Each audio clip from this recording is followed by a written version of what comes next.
بسم اللہ الرحمن الرحیم۔ السلام علیکم دوستو، آج میں آپ کو تقدیر کے بارے میں بتانا چاہتی ہوں۔ تقدیر کیا ہے؟ اگر اللہ تقدیر لکھتا ہے اور غلطی ہم کرتے ہیں تو قصور کس کا ہے؟ اگر ہماری تقدیر میں لکھا ہے کہ ہم خون کریں گے تو ہم آدمی کا خون کر لیتے ہیں، تو کون ذمہ دار؟ اللہ تعالیٰ۔ آدمی کو کیوں ذمہ دار کرنا ہے؟ اگر اللہ نے لکھا ہے میں چوری کروں گا تو کروں گا، غلط کام کروں گا اور جہنم میں جاؤں گا، غلطی کس کی ہے؟ میری نہیں بلکہ اللہ کی ہے، نعوذ باللہ۔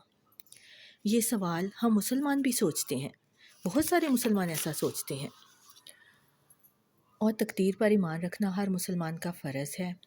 لیکن ہم پہلے یہ جان لیتے ہیں کہ تقدیر کس کو کہتے ہیں۔ اکثر ہم مسلمان بھی یہ سمجھ نہیں پاتے کہ تقدیر کس کو کہتے ہیں۔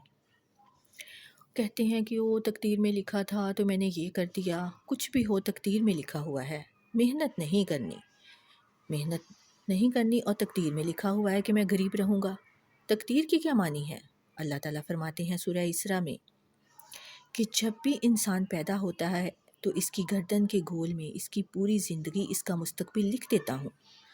اچھا، اس کی مثال بتاتی ہوں، میں آپ کو اس کی ایک مثال پیش کرتی ہوں۔ ایک کلاس کے اندر ایک ٹیچر ہے اور وہ امتحان سے پہلے اپنے اسٹوڈنٹ سے کہتا ہے کہ یہ فرسٹ آئے گا، یہ سیکنڈ آئے گا اور یہ فیل ہو جائے گا۔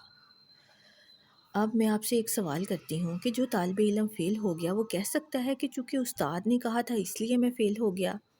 وہ اسٹوڈنٹ نہیں کہہ سکتا، کیونکہ ٹیچر تو اپنے تجربے سے کہہ رہا ہے یہ اسٹوڈنٹ بہت اچھا تھا، بہت پڑھائی کرتا تھا، اس لیے فرسٹ آئے گا، اور یہ اسٹوڈنٹ پکچر دیکھتا ہے، کلاس بھی اٹینڈ نہیں کرتا، اس لیے فیل ہوگا۔ تو قصوروار کون؟ قصوروار وہ خود ہے، استاد قصوروار نہیں ہے، کیونکہ استاد تو اپنے تجربے سے کہہ رہا تھا۔ اور یہ ایک چھوٹی سی مثال ہے، استاد تو غلطی کر سکتا ہے، وہ انسان ہے۔ اسی طرح اللہ تعالیٰ تو بہت اونچے ہیں، بہت زیادہ۔ اللہ کے پاس علم غیب ہے۔ جب بھی کوئی کام ہوتا ہے تو کچھ چیزیں فکسڈ ہوتی ہیں، مکمل، جیسا کہ آپ کہاں پیدا ہوں گے، کب مریں گے، وغیرہ وغیرہ۔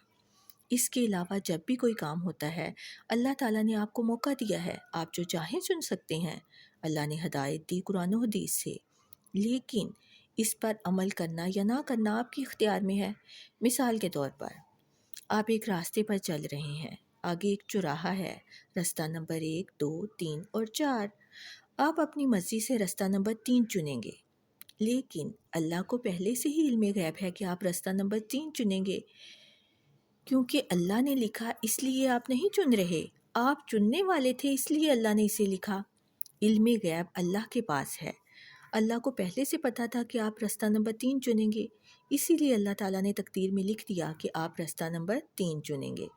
اس کی مثال ایسے ہے کہ آپ نے 10ویں پاس کی، آپ نے 12ویں پاس کی، آپ ڈاکٹر بھی بن سکتے ہیں، انجینئر بھی اور وکیل بھی، کیونکہ اللہ تعالیٰ کو معلوم تھا کہ آپ ڈاکٹر کو چنیں گے، اسی لیے اللہ تعالیٰ نے تقدیر میں لکھ دیا کہ آپ 12ویں پاس کریں گے اور ڈاکٹر بنیں گے۔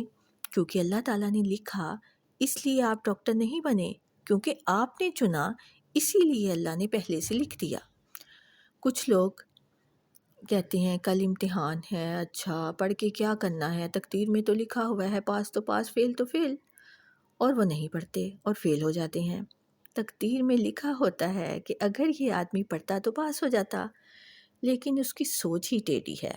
اللہ تعالیٰ نے لکھا کہ اگر یہ آدمی پڑھتا تو پاس ہو جاتا، لیکن اس نے سوچا کیا پڑھوں، میں نے پڑھ کے کون سا پاس ہو جانا ہے، تقدیر میں لکھا ہے، اور وہ فیل ہو جاتا ہے۔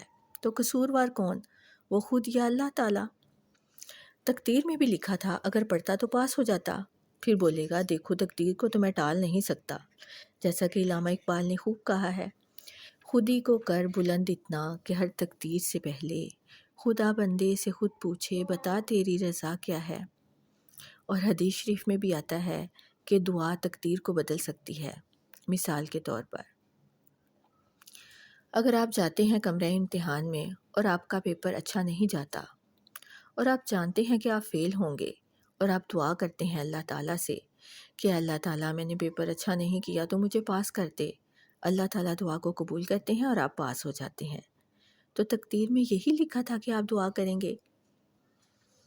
اللہ تعالیٰ کو بھی پتا تھا کہ آپ دعا کرنے والے ہیں یا نہیں، تقدیر میں بھی یہی لکھا ہے کہ اللہ تعالیٰ آپ کی دعا کو قبول کریں گے۔ 100 سال بعد بھی کوئی شخص دعا کرے گا تو اللہ وہ بھی جانتا ہے کہ یہ شخص دعا کرے گا، تقدیر میں وہ بھی لکھا ہوا ہے۔ اسی لیے ہمیں ہر وقت ہر روز دعا کرنی چاہیے۔ دعا تقدیر کو بدل سکتی ہے۔ اسی لیے اللہ تعالیٰ نے فرمایا ہے، اسی لیے نبی صلی اللہ علیہ وسلم کا فرمان ہے کہ اللہ پر بھروسہ رکھو لیکن اپنے اونٹ کو باندھو۔ اگر ہم یہ نہیں کہہ سکتے کہ ہمیں اللہ پر تقویٰ ہے اور میں دروازے کو کھلا چھوڑ دوں گا اور کوئی چور نہیں آئے گا۔